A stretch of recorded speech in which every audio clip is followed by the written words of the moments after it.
Jump Festa, on y est.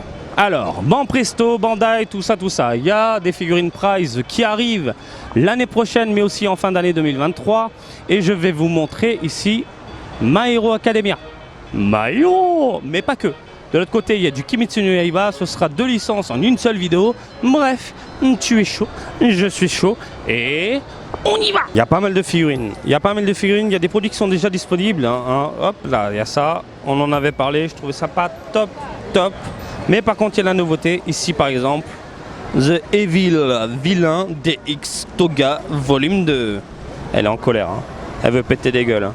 C'est ma méchante préférée dans My Hero Academia. Elle est tellement classe, je trouve qu'elle a un charisme de ouf.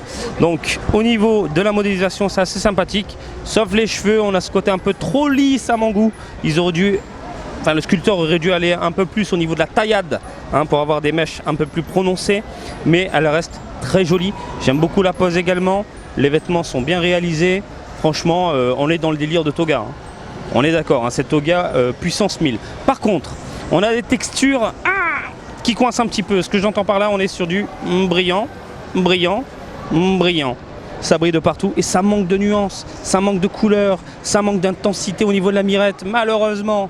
Voilà, donc on est obligé de se contenter de ça. Des togas, il y en a beaucoup, mais bon. Si tu as loupé les anciennes, moi je te conseille de t'orienter vers les anciennes togas. Mais si tu les as loupées, je me dis en février 2024, tu peux te faire plaisir. Voilà. Amazing Heroes plus volume 7 de ce côté-là. Elle est pas mal. Sauf l'effet à la con là sur le doigt, mais sinon elle est pas mal. Le visage est assez cool. Les lunettes translucides, je valide à 400%. Les cheveux sont plutôt bien réalisés. Le corps, top. Et les espèces de... les vêtements noirs. Alors, contrairement au retour de ma caméra, moi je vous confirme, on est sur du mat. Tu as l'impression que ça brille dans tous les sens et pourtant, on est sur un mat noir plutôt plaisant. Et c'est ce qui me perturbe du côté de Bandai, c'est que ce mat noir là, on l'a très rarement. Bref, une figurine plutôt bien foutue, je valide à 400%. Encore une fois, ça sortira en janvier 2024. Le million. Alors le million. Age of Heroes. Il a toujours une tête de cul. Hein. Moi, j'aime pas le design de le million. Il a une tête un peu niée, je trouve. Voilà. Donc les cheveux, je suis pas fan. Mais par contre, la carrure, la modélisation globale est assez sympathique. Hein. Voilà, hein, je te l'expose en gros plan. Par contre, on est sur une figurine très simpliste. Hein, sans nuance, sans rien, ça se prend pas la tête. Et on est sur du plastique brillant absolument partout. Voilà, c'est dommage. Il y a du mignon, ça, on l'a déjà eu en novembre. Si je dis pas de... Oui, novembre 2023, décembre 2023. En nouveauté, on a ici la déco que je vais vous montrer après, mais on va plutôt aller un petit peu là-bas. Alors attendez, décembre, non, déco. Let's go. Amazing Heroes Plus, volume 6. Bam. Comment il veut péter des gueules. Elle est incroyable. Je vous laisse admirer la modélisation, la carrure, la figurine en elle-même, elle est incroyable. On est sur du mat absolument partout, sauf ici, ces espèces de bottes qui ont fusionné avec son corps limite. On a un aspect un peu brillant, légèrement métallique, très plaisant à l'œil.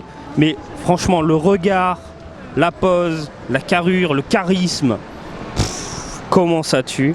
Je pense que si tu es fan de Deku, c'est le genre de figurine qui peut clairement finir à la maison. On va parler un petit peu de Kimetsu no Yaiba. Alors des WCF que je vous ai montré dans une autre vidéo que je trouve très très jolie.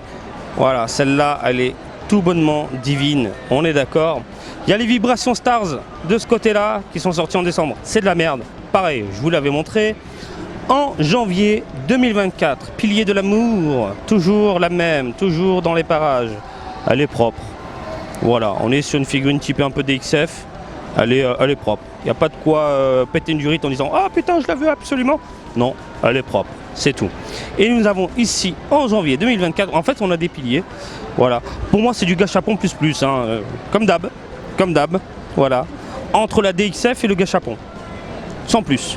De ce côté-là, en février 2024, des démons, des monstres. Oh, il fait peur, lui. Viens manger ma soupe. Non, c'est mort, mon gars.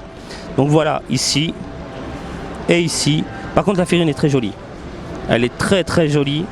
Je trouve que le rendu global est plus que plaisant à la rétine, même si certaines parties du corps, la modélisation peut laisser à désirer, comme un peu les cheveux ou les doigts collants.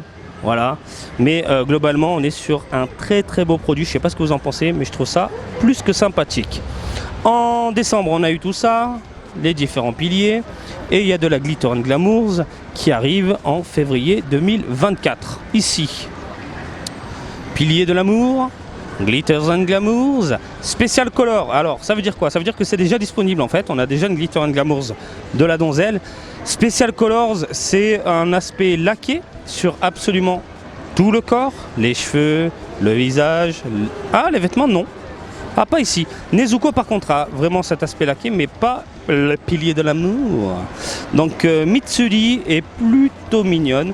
De toute façon la modélisation globale on la connaît, on est sur quelque chose de sûr et plus que plaisant. Et puis voilà, ils ont juste amené ce côté laqué sur les cheveux et puis basta. Comment ne pas se faire chier en 2024 pour vendre de la figurine. Concernant Nezuko, là par contre il y a un peu plus de laqué. Au niveau des cheveux, au niveau des vêtements, ça brille dans tous les sens, il y a des paillettes, il y a des ci, il y a des là. La modélisation, on la connaît de ce côté-là. Je vous avais fait un déballage de la première version. Je vais essayer de faire un zoom parce que la lumière est assez folle. Voilà, là c'est mieux. Donc elle est ultra mignonne, plutôt bien réalisée. Après, il faut aimer ce côté clinquant, brillant. Tu m'as compris. Je vous mets les deux côte à côte. Voilà, toutes les figurines Kimitsu sont là. Du côté de My Hero Academia, la déco est extrêmement jolie, je trouve. Franchement, le rendu, modélisation, les textures, tatati tatata. On est sur une figurine plus que plaisante. Et du côté de Kimetsu no Yaiba, il n'y a rien qui m'a titillé à part les WCF, mais ça on les avait déjà vus. Mais le reste, sans plus. Hein. Franchement, les Glitter & Glamours, moi j'appelle ça du fist.